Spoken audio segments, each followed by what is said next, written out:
radyo. Ito ang radyo ng bawat Bulakenyo. Radyo Bulacan, Radyo Bulacan, ang tunay na... Ito ang RBFM Radyo Bulacan. Balitang Kapitolyo sa radyo. Kalusugan, edukasyon, kalikasan at kapaligiran, mapanagutang pamamahala, kabuhayan, katiwasayan at kaayusan, kasaysayan at kultura. Ito ang Balitang Kapitolyo sa radyo, sa pamumuno ng panlalawigang tanggapan ng ugnayang pampubliko, sa pamumuno ng ating Provincial Information Officer, Ginang Maricel Santos Cruz, kasama sina Cherry Anjanet de la Cruz at Laura Torres.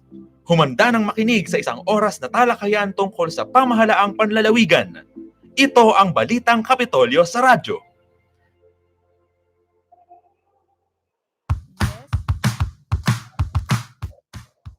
Yes, isang magandang umaga ngayong araw ng Lunes, September 30, mga ka-RV.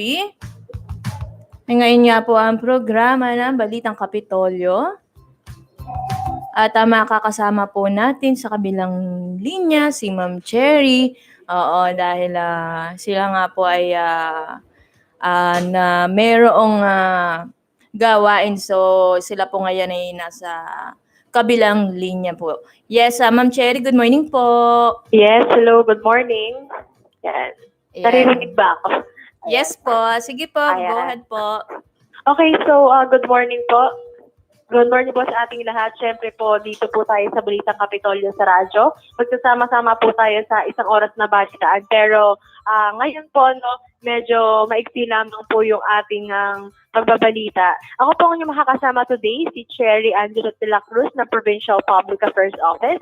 And of course po, before po tayo magsimula sa ating balitaan, ay binabati ko ang lahat ng mga listeners po natin. Po ang lahat ng Emplas Bulacan, headed by our Provincial Governor Daniel R. Fernando and Vice Governor Wilhelmino M.C. Alvarado. Of course po, ang aming department headed by, people po headed by Ms. Maricel Santos Cruz and our supervisor, si Ma'am Cristina Alexis Talavera.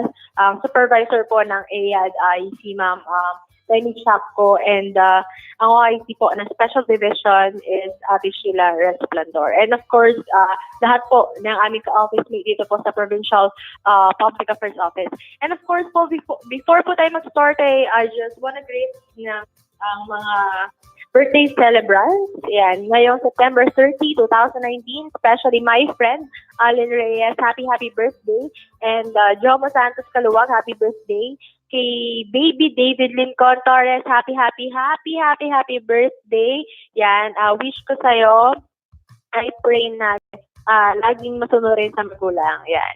And happy birthday din po kay Mares Antonio, Pao Bondoc, yan, Jati Malfonso Arnel Yape, kay Marvin Bernal Amora, Mark Genesis Florentine Gamatan, Chelsea Paloma Espiritu, Michael Angelo Benedicto, Kimin Jola, and syempre ang mga nag-birthday last September 29 is Lady Faye Camerino, Renzi De Jesus, Andre Nads Baltasar Isaac Pabon, at Carl Sabino. Yan, iyan po ang mga nag-celebrate ng arawan last week at syempre ngayong araw.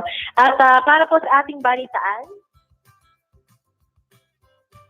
yan, kumbaga i-flex ko lang po or i-announce ko lamang po ang balita last week. Ito po ay sa nakaraang pagbisita po ng ating governor sa China. Officials of this province headed by Governor 50 billion mega city project to be built in three towns. Ito po ay Pandi, Bukawi, and Balagtas. Bulacan Governor Daniel R. Fernando and Pandi Mayor Rico Roque with Maluchan from the People's Republic of China to finalize the 50 billion mega city project to be built in 3 towns in Bulacan. Bulacan delegates composed of 34 local officials of this province, including Pandi, Mayor Enrico Roque, arrived on Sunday from a successful 3-day meeting with a group of Chinese investors and government officials from Laudi City and Yunnan province. of the People's Republic of China, wherein the purpose of the meeting is to finalize the intent of 50 billion investment of Chinese investors in Bulacan. The Bulacan officials, led by Governor Fernando, met Governor Su Dazie of Yunnan province and other Chinese officials in China, wherein a sisterhood ceremony was held, first establishing friendship relationship between the city government of Laodi of the People's Republic of China. Fernando on Tuesday, September 24, said he is confident that the multi-billion investment will start as soon as time possible. Pandi Mayor Enrico A. Roque, who was appointed by the provincial government of Bulacan in setting the initial and preliminary negotiations, said after the ceremony that Fernando met Daide and some Chinese investors where they finally formalized their plan to invest 50 billion in the province of Bulacan. Governor Fernando said it is expected to create 100,000 jobs for the Bulaqueños, which will also pave way to Philippine International Outlet stores, shopping malls, techno hub, factory outlets, industrial factories, warehouse, and call centers, to name a few. Last year, Bulacan officials headed by then Governor Wilhelmina C. Alvarado and Vice Governor Fernando, with Governor Su Daze of Yunnan province, led the signing ceremony of the letter of intent of the establishing of the friendship relationship between the two provinces. It was learned that Rome or Italian-inspired stopover, which will be called Bulacan Mega City Pandi Economic Zone, will soon to erect and will house commercial establishments, malls, industrial factories, and warehouses, and more funded by Chinese investors. The plan for the Megacity project includes the Pandi exit of the North Luzon Expressway, which is 900 meters to Pandi, 150 meters to Balagtas, 220 meters to Bukawe, 16 kilometers to Angat, and 15 kilometers to Bustos. Is almost 90% complete. The said future venture was made possible through the initiatives of Bulacan Economic Team, headed by Roque, with Bulacan Vice Mayor Patrick Meneses and former CD of San Jose del Monte, Mayor Ray San Pedro. Fernando added that the Bulacan Economic Team members have persuaded the governor of Yunnan, China, for a 50 billion private investment, which also includes the MRT alignment project from San Jose del Monte City to Balagtas. And next toll exit for the town of Pandi and Balagtas. Infra projects for the international airports proposed to be set up in Bulacan town, among others. The said development will also connect the MRT 7, Pandi, San Jose del Monte City, Trinoma Railway, will not only aid in generating jobs, but will help in boosting the development industry in the province through its aid of access and speedy transportation. Yan po ay dagdag po ni Mayor Roque. Yan po ang magandang balita po sa lalawigan po ng Bulacan. Last time po na napunta sila sa China, held by our governor, para po sa isang mega city project. Yan. To be built in 3 towns, sa Pandi, Bukawe at sa Balagtas.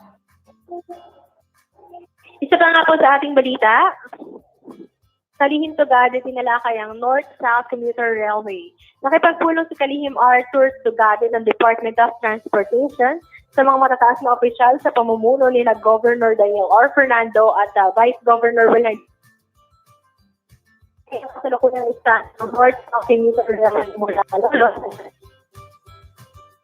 Kasalukuyan ng ng Kapitolyo, sinabi ito na maaakal ng ang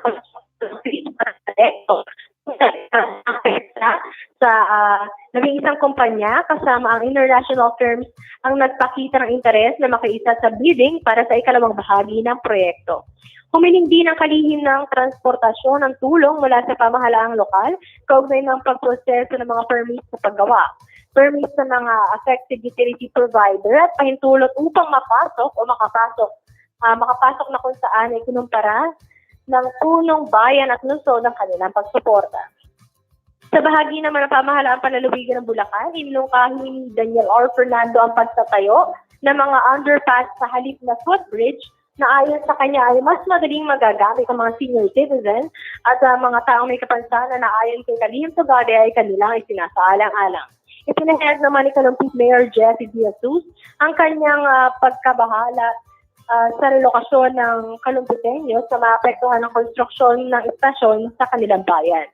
Samantala po, inihayag naman ni Mayor Ninabel Ruth Villarica ng lungsod ng Mikawayan at Mayor Gilbert Gatchalian ng lungsod ng Malolos ang kanilang interes na maipakita ang pagkakakilanlan ng kanilang lungsod sa mga itatayang istasyon sa kanilang lugar. Dumalo din po sa pagpupulong si nagiging Mayor Ambrosio Cruz, Balagtas Mayor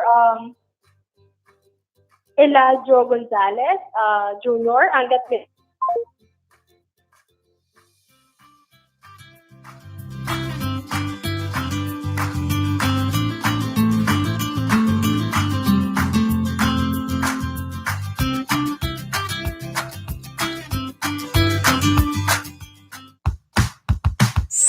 Ito ang RBFM Radyo Bulacan. Bote Mo, Kaligtasan Ko. Ang Bote Mo, Kaligtasan Ko ay buong taong programa ng Provincial Disaster Risk Reduction and Management Office. Magdala lamang ng 1.5 liters na empty bottle sa kanilang tanggapan katumbas ng isang coupon at may chance na kayong manalo sa quarterly draw. Ang mga mananalo ay tatanggap ng life vest, first aid kit, flashlight, 3-in-1 ballpen, at marami pang ibang kit pang kaligtasan. Ito ang RBFM Radyo Bulacan.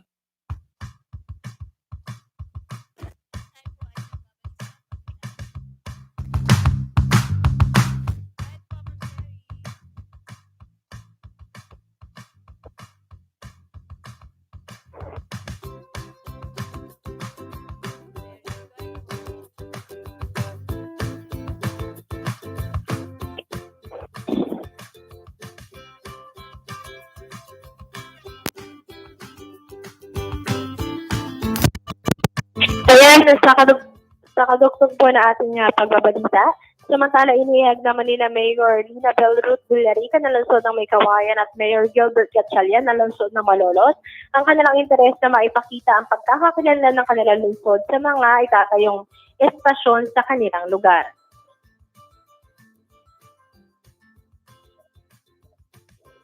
Dumalo din po sa pagpupulong si nagiging Mayor Ambrosio Cruz, Balagtas Mayor Eladio Gonzalez Jr., Angat Mayor Leonardo de Leon, Kinatawan Sherwin Tugna, asawa ni Bukawi Mayor Johnny Villanueva at Konsehal Konsehal Coro Juan ng Bukawi. PR Malolos ng Gang Tutumari na sa mag-55,200 na pasahero araw-araw sa unang taon nito sa 2022. Sa isa pa pong balita, 569 Lakan, nagsagawa po ng sabay ang paglilinis upang maiwasan ang pagkalat ng nakakahawang sakit kabilang ang dengue, African swine fever at polio.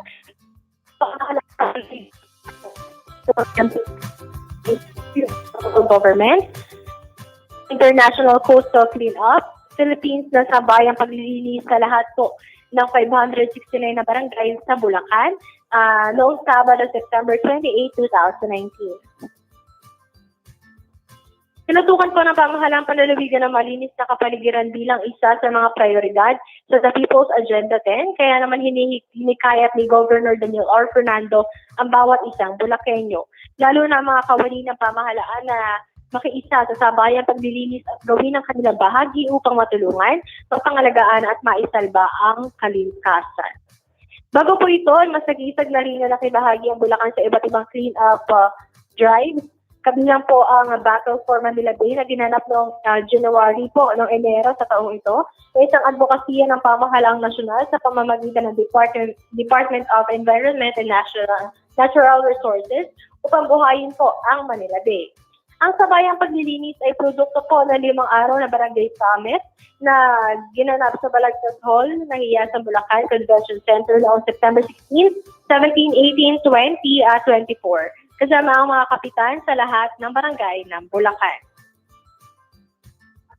Pagsugpo rin ito sa International Coastal Cleanup Day alinsunod sa Presidential Proclamation Number 470, Series of 2003, DLG Memorandum Circular Number 2017-118, o ang Observations of the Annual International Coastal Cleanup Day.